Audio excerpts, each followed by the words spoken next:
हमारा next verb है हावन। हावन इंग्लिश में होता है टू हैव, मतलब है। जैसे मेरे पास घर है, मुझ में अच्छी शिक्षा है। इसे भी हम लोग देखते हैं, पहले इसकी कंजुगेशंस कैसे होती हैं। सिंगुलर के साथ हम स्टार्ट करेंगे। जैसे आप देख रहे हैं, इसमें भी जाइन की तरह 3 सिंगुलर कंजुगेशंस होती हैं, 1, 2 and 3। First person, second person and third person. पहला, जैसे मैं अगर अपने लिए बोलूं, इश हाब, इश हाब, आई हैव। इश हाब मतलब मेरे पास है, इसका मतलब हुआ मेरे पास है। सेकंड पर्सन कैसे बोलेगा? अगर मैं किसी किसी की तरफ देख कर बोल रही हूँ, दू हस्त, यू हैव। ये इनफॉर्मल तरीका है, क्योंकि जैसे हम हिंदुस्तानी भाषा में भी बोलते हैं, तू करके बात करते हैं। तेरे पास है या तुम्हारे पास है, तो तू तुम्हारे पास है, इसमें किसी चीज़ का होने का आभास है कि तुम्हारे पास एक सुंदर घर है, तुम्हारे पास एक कार है। इसमें हमें होने का बोध है कि हमारे पास वी हैव समथिंग। बट ये हम लोग इनफॉर्मल तरीके से बोलते हैं, तू तू करके।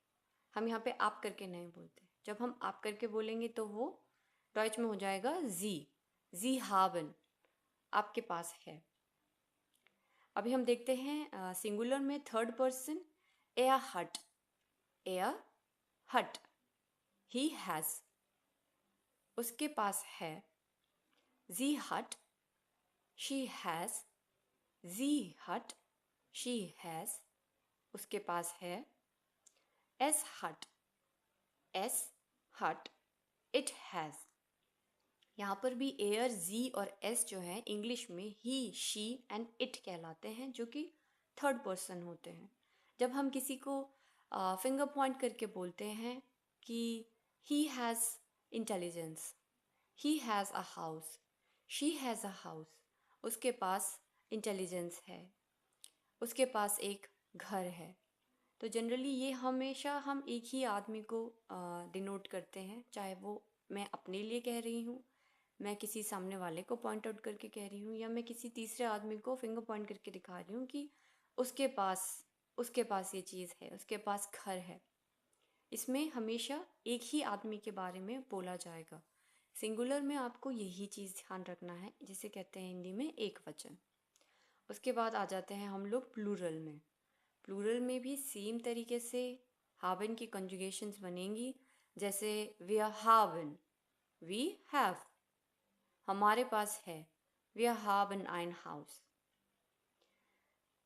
ये फर्स्ट पर्सन हो गया, बट फर्स्ट पर्सन प्लूरल में जब हम बोलते हैं हमारे पास है, हम में 2 आदमी से ज़्यादा लोग हो सकते हैं। उसके बाद आता है second person plural, ihr habt। अगर मैं कहूँ फिर से, you all have, you all have a beautiful house, तो इसमें मैं, जाहिर सी बात है, 2 लोगों से ज़्यादा, 2 या 2 से ज़्यादा लोगों को बोल रही हूँ, you all have a beautiful house. ज़रूरी नहीं है यहाँ पे ऑल लगाया जाए, you have a beautiful house. But important ये है उस समय कि कंटेक्स्ट में पता चले कि मैं 2 से ज़्यादा लोगों को ये बात बोल रही हूँ। जैसे मैं क्लास में टीचर हूँ और मैं बच्चों को बोल रही हूँ, you all have beautiful books, तो जाहिर सी बात है 2 से ज़्यादा बच्चे बैठे हैं, इसमें हम लोग प्लूरल यूज़ करेंगे। सबसे लास्ट में थर्ड पर्सन प्लूरल में आता है जी हावन। सेम वे में यहाँ पे जी छोटा लिखा गया है, S is in small cat letter. जी हावन का मतलब हो जाएगा दे हैव या दे ऑल हैव। और लिखने का मतलब मेरा यहाँ पे सिर्फ इसीलिए है ताकि आपको समझ में आए कि ये प्लूरल्स में है, ना कि सिंगुलर में। दे ऑल हैव, उनके पास है। जैसे मैं बोलूँ, they all have a beautiful house, उनके पास बहुत सुंदर घर है। और लास्ट में आ जाता है फिर से, ये प्लूरल में लिखा गया है सिर्फ इसलिए क्योंकि इनका सेंटेंस, जो कंजुगेशन सेंटेंस है वो सेम है, जी हावन। अदरवाइज ये एक आदमी के लिए यूज होता है, मतलब जी हावन ein schönes हाउस, जी हावन ein schönes हाउस, मतलब आपके पास एक बहुत सुंदर घर है। आइए मैं आपको इसे एक इजी एग्जांपल से भी समझाती हूँ। सिंगुलर में जैसे मैंने लिखा है इश हाव ein हाउस, इश हाव ein हाउस। यहाँ पे ein जो है इसका मतलब होता है वन, अ। इश हाव अ हाउस। जैसे इंग्लिश में आर्टिकल्स होते हैं अ, एन एंड द, वैसे ही यहाँ पर ein मतलब एक आर्टिकल है जिसका मतलब होता है एक। इश हाव ein house, I have a house, मेरे पास एक घर है। यहाँ पे कंजुगेशन हमने यूज की इश हाव, आई हैव। सेकंड पर्सन को मैं कैसे बोल सकती हूँ? Du hast ein Haus, du hast ein Haus, you have a house, तुम्हारे पास एक घर है। तुम्हारे पास एक घर है में एक जनरल इंफॉर्मेशन पास की गई है कि तुम्हारे पास एक घर है। अगर यही चीज़ मैं क्वेश्चन बना के पूछती, इंटेरोगेटिव जैसे इंग्लिश में कहा जाता है, तो मैं पूछती Hast du ein Haus? Hast du ein Haus?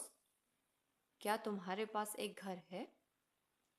दोस्तों, सिर्फ सेंटेंस वर्ड की जो फॉर्मेशन है, जो स्ट्रक्चर है, सिर्फ वो चेंज हो जाता है इंटेरोगेटिव में और एक एफर्मेटिव सेंटेंस में, जिसमें हम लोग सिर्फ एक इंफॉर्मेशन पास करते हैं कि जैसे मैं बोलूँ इश बिन एंजेला बिंडर, मैं सिर्फ एक इंफॉर्मेशन दे रही हूँ, मैं एंजेला बिंडर हूँ। मगर जब आप क्वेश्चन थ्रो करते हैं तो आप सेंटेंस के वर्ड स्ट्रक्चर को चेंज करते हैं। आप पूछते हैं बिन इश एंजेला बिंडर, क्या मैं एंजेला बिंडर हूँ? इसको भी हम आगे आने वाले चैप्टर्स में सेंटेंस स्ट्रक्चर में आपको सिखाऊंगी। अभी के लिए इतना सब बताने का मतलब है कि आपको चीज़ों की थोड़ी सी क्लैरिटी रहे कि ऐसा ये क्यों हो रहा है। It is very easy, believe me. जैसे जैसे हम आगे बढ़ेंगे और हम लोग और नए सेंटेंसेस सीखेंगे, आपको ये चीज़ें बहुत ही आसान लगेंगी।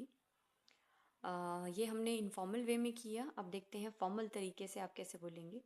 Sie haben ein Haus, Sie haben ein Haus, You have a house, आपके पास एक घर है।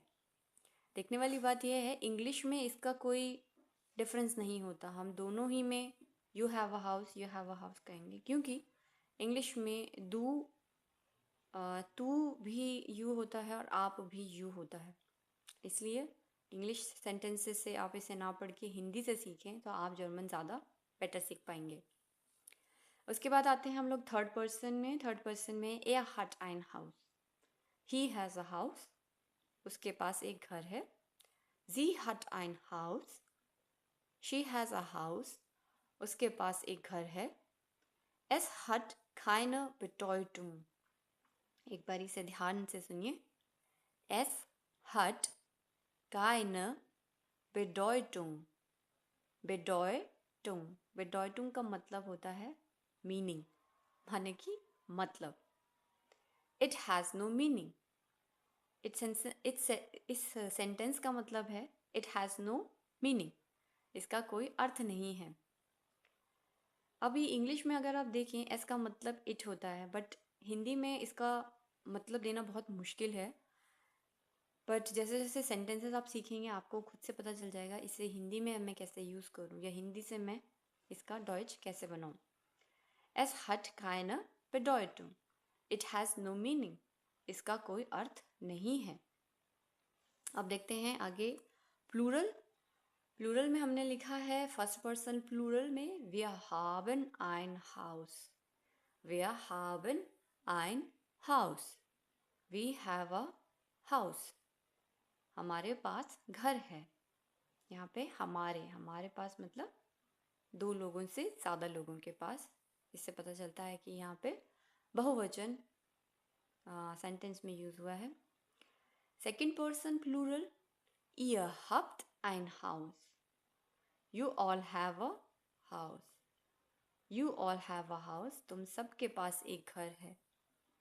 अगर यही क्वेश्चन मैं इंटेरोगेटिव क्वेश्चन के वे में पूछूं तो मैं जैसे कई सारे लोगों से एक साथ पूछ रही हूँ और मैं पूछूंगी habt ihr ein Haus? Question mark.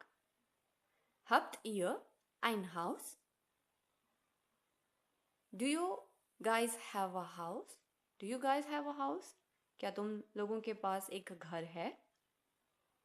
तो जब आप इसे क्वेश्चन में फॉर्म करते हैं तो ये लगता है कि हाँ वाकई हम लोग दो से ज़्यादा लोगों को ये क्वेश्चन पूछ रहे हैं। और लास्ट में फिर से Sie haben ein Haus. Sie haben ein Haus इसका मतलब they all have a house. They all have a house. उनके पास एक घर है। दोस्तों मुझे उम्मीद है कि आपको ज़ाइन और हाबिन की कॉन्जुगेशंस कुछ हद तक समझ में आई होंगी। इट इज़ वेरी डिफ़िकल्ट कि आपको सब चीज़ एक ही बारी में समझ आ जाए, बट आप वीडियोस को पॉज करके पहले उसको हिंदी और इंग्लिश में अच्छे से समझिए और फिर देखिए कि इसे मैं हिंदी से कैसे समझ सकता हूँ। ज़रूरी नहीं है कि आप इंग्लिश से ही सीखें। कई बारी सेंटेंसेस एग्जैक्टली हिंदी के ही जैसे होते हैं तो आप इसे इजीली समझ सकते हैं। It is not that difficult. I hope कि आपको ये वीडियो अच्छा लगा हो। अगर आपको ये अच्छा लगा हो तो प्लीज़ लाइक कीजिए एंड सब्सक्राइब कीजिए। मिलते हैं अपने नेक्स्ट लेसन से तक तब तक के लिए बाय बाय एंड चूज़।